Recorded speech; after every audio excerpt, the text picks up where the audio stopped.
What's up? It's about time podcast. Y'all see I got my Christmas hat on. It's a little bit too small for me, but I'ma still wear it. Y'all can make fun. I don't care. How y'all doing? Everybody's okay. I hope. Get us started with the little Bible verse and a quote.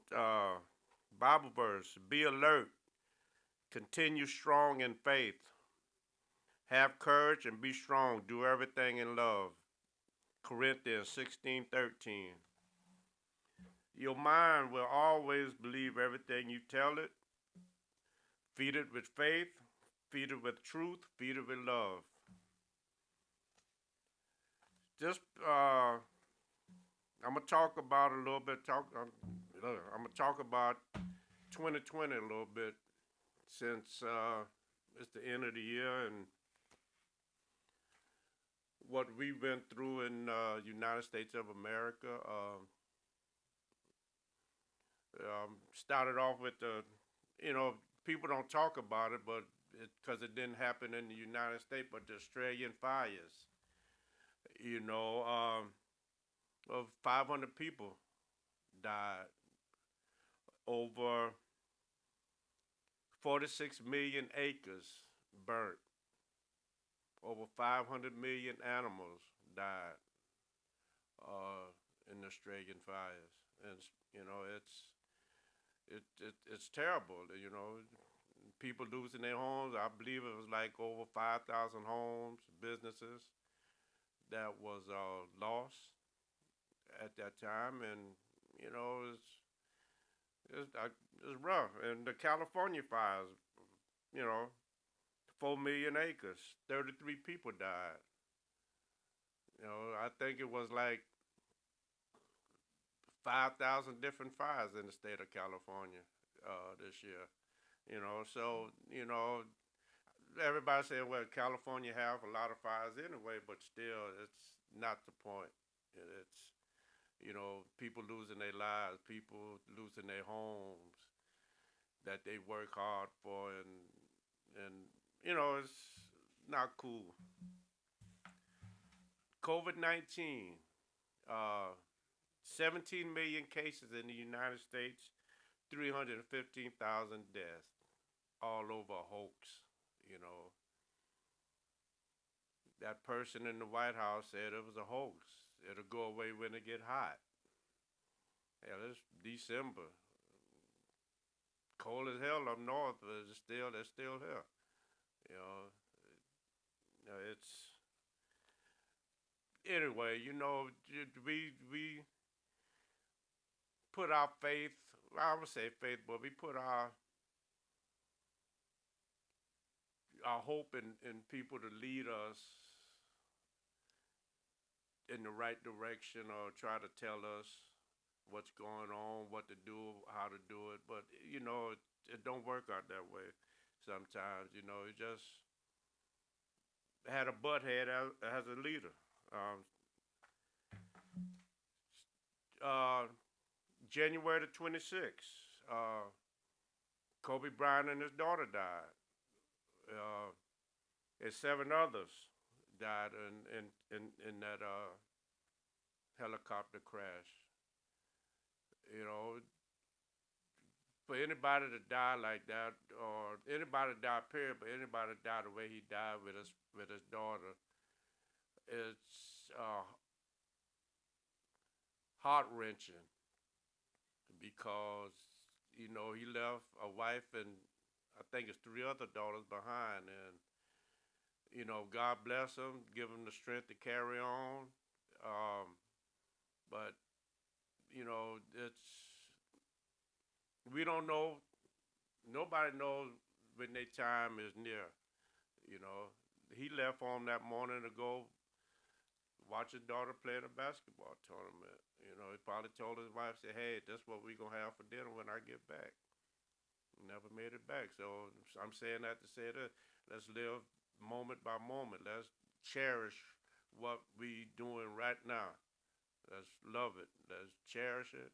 Let's embrace it. You know. February the 23rd, Ahmaud Arbery was killed, hunt down by 3 white men in Glenn County, which is a county over from where I was raised at in McIntosh County. It's neighboring counties. Uh, you jogging, doing the right thing, running, trying to stay healthy, and you got these 3 white men sitting on their porch with nothing else to do. You know, you know. Father say, "Come on, man, let's go kill a black man today." And he lost his life behind bullshit. My heart, my prayers go out to his family. Um, March the 13th, Breonna Taylor. That wasn't a real big story at the beginning, uh, but she was shot and killed behind a no-knock warrant or whatever, um, in her own house. And the people they was looking for, if, if I'm if I'm right, he was already incarcerated. You know, now the guy who her boyfriend shot now suing him. You know, the cops suing him. Now, what is that? What the world come to? You go into a man house, you break into a man house without being announced, and the man protecting him and his family, and you know, and he got shot. And now he's suing him. Only in the United States. That's crazy. May the 25th, Minneapolis police officer Derek Chauvin put his knee on George Floyd's neck for 8 minutes and 46 seconds. This man begging for his life. I can't breathe. I can't breathe. I can't breathe. And this man put his hand in his pocket. And people probably don't know, but when you put your hand in your pocket and you doing that, you putting more pressure on on that knee, and that knee is on that man's throat. That man asking for his mother, and he don't have the compassion to get up to let him live. And then you got the other police just sitting around looking like, what I supposed to do? They just sit there and watch the man die, watch a black man die. Over, I don't know whether they found out that the bill was counterfeit or not. I don't know. But over $20 counterfeit bill, per se. I don't, it's crazy. It's, I don't understand it. On a personal note, what I went through in 2020, well, let me say this first. This time of the year is not really a good time of the year for me with depression. Uh, I always have my darkest thoughts. My mind wanders a lot this time of the year, for whatever reason. Um, and it's been like that ever since I've known that I would have depression. But with the grace of the good Lord and with a strong family behind me, uh, I, I I make it through every year. I make it through to see the next year, and and and I gotta give all thanks to the good Lord, and I want to give my family a a great a great shout out because they know what I go through, they know how I deal with it, and they they behind me 100%. I love them to death. You know, uh, I was telling Claude right before I started the podcast that I my daughter got hit by a car April the 6th, and right in front of my house, the dog crossed the street and got hit by a car, and broke her knee in a couple of places, broke her shoulder, like 3, 4 cracked ribs, uh, punctured lung. You know, she was in the hospital during the pandemic where nobody could go in the hospital at that time. You know, nobody was allowed in the hospital. And that time it was very exhausting for me because I wanted to be with my daughter. Her mama wanted to be with her daughter. Her sister came home from Tallahassee. She wanted to be with her sister, but nobody could be. Nobody could go in the hospital. And, uh, my daughter used to call home. Andronika used to call home and cry. I don't want to be here by myself. You know, stuff like that. I'm not trying to throw her under the bus, but I think I did. Anyway, but and she wanted us, her family, and for a week when she was in the hospital for a week, and uh, and that was a rough time for me mentally because I know what she was going through. Uh, she came home April 11th on her birthday, and I'm thankful she's doing great. She's been through therapy, everything done. She's mobile again. She's going to the gym. She's working out. She's doing everything that a young woman's supposed to be doing. Uh, and God, I'm thankful for that because it could have went ugly. You know, it could have went the other way, quick. You know, and it's just like I said earlier. We have to cherish what we got right now, not what we gonna have tomorrow, or not what we didn't have yesterday. We have to cherish what we have now and live for that moment because we don't know what gonna happen. We don't know whether we gonna be here. We don't know whether our loved ones are gonna be here, and uh, and it's hard to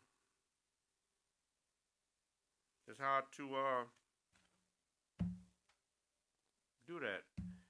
I'm gonna go back and speak what I think is the first of all. Let me give a shout out to the healthcare workers. You know, those the one that goes into battle every day to make people with the virus or without the virus, make them feel comfortable, make them feel wanted, make them feel like they are, make them feel loved because nobody could go see them from the family. So you got to give a shout out to these healthcare workers, no doubt. You know, because they putting themselves and their family in risk because of their job. You know, and we have to cherish what they do. We have to love what they do. We have to respect what they do. We have, because it's. Could I do it? I don't know. I really don't know. But these people got heart. The nurses, the doctors, anybody that works in the hospital, they got heart. And appreciate y'all, love y'all, and just stay safe. You know, but it's this pandemic took a lot out of everybody. It mentally, it took physically. Uh, it's just so overwhelming. You cannot do the things that you used to do. You cannot just pick up and go to the store like you used to do, like you wanted to do, or you can't go sit down and have a nice dinner. You can't go to the park or no concerts. Things that we are used to and things that we like to do, it's we can't do them no more. Not right now. And and I don't blame nobody, but I don't speak on the leadership of the United States. If we had a leader, I don't care what you do as a person. Everybody needs somebody to lead them, to show them the right path. If you're a football player, you need your coaches. Basketball player the same way. You in the military, you got people that are above you. If you're on an every day-to-day job, you have your supervisor and your managers to lead you in the right direction or do whatever that need necessary. Our leadership in the United States ain't shit. It's nothing. Uh, Hopefully that will change. I'm quite sure it will. You know, because leadership now, and the guy that's getting out the White House January the 20th. You know, if you need help, I got a truck. I come put your shit in the back of my truck and take it out there for you. You know, he showed no compassion for nobody.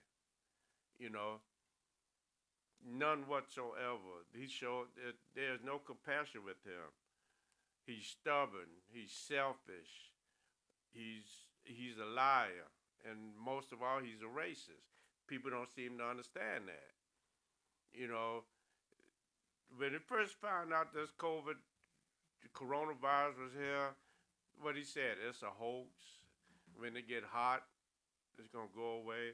He didn't believe in the science of the whole thing. Yeah, I'm sure people was gonna die, but I'm quite sure 315,000 people should not have died behind this virus just because the leadership of the United States is garbage, and that's the only way I could put it. Uh, I don't I don't really. The virus is not going away. People say, "Well, I'm glad in 2020 over with," but in 2021, the virus still gonna be here. And I want people to understand that there is a vaccine out there, but I don't. We don't need people to get complacent. We don't need people to, okay, I got the vaccine, where I could stop wearing a mask, or I could not social distance. I could go do things that I used to do. No, people, we don't need to do that. We still need to social distance. We still need to wear a mask. We still need to take care of ourselves because the virus is not going nowhere. The virus still, we could control it, but we have to be vigilant about it. We have to still be smart. We still gotta wear your mask. Wear your mask. There's nothing wrong with putting on your mask. You're not in, you're not infringing on nobody's rights if you wear a mask. You're not. People say, well, is you taking away my rights. I don't know what right they're taking away. What right are they taking away to put on a mask or the social distance or whatever? I don't understand some people, but uh, God bless them because the virus is real. It probably not to have affected anybody that that don't believe that people still believe it's a hoax. Somebody out there today still believe it's a hoax. I think they might need to, call Dr. Phil and need a therapist because it's real. You know, uh, want everybody to have a Merry Christmas, Happy Holidays, Happy New Year. Um, I want everybody to stay safe. When I come back in January, this will be my last podcast of 2021. When I come back, I'm coming back strong. I'm coming back with good content. I'm coming back running. I'm hitting it hard. But everybody that's been listening to my podcast in 2021, I still want y'all to be here. I want y'all to be here. I want y'all to be safe. I want y'all to be happy. I hope y'all get everything y'all want for Christmas.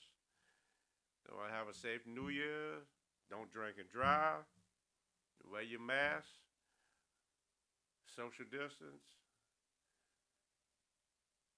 It's About Time podcast. Love everybody. And I say it every time. Shifted Vision Media, these guys, they don't know how much they helped me and with this podcast. They don't know. I tell them, but they still don't know. Because it's something in the heart. When I get ready to come here, it's something in the heart that makes my heart beat a little faster because I know I'm I'm I'm self healing myself by doing this podcast. And much love to these guys. You know, see you in 2021. Love y'all.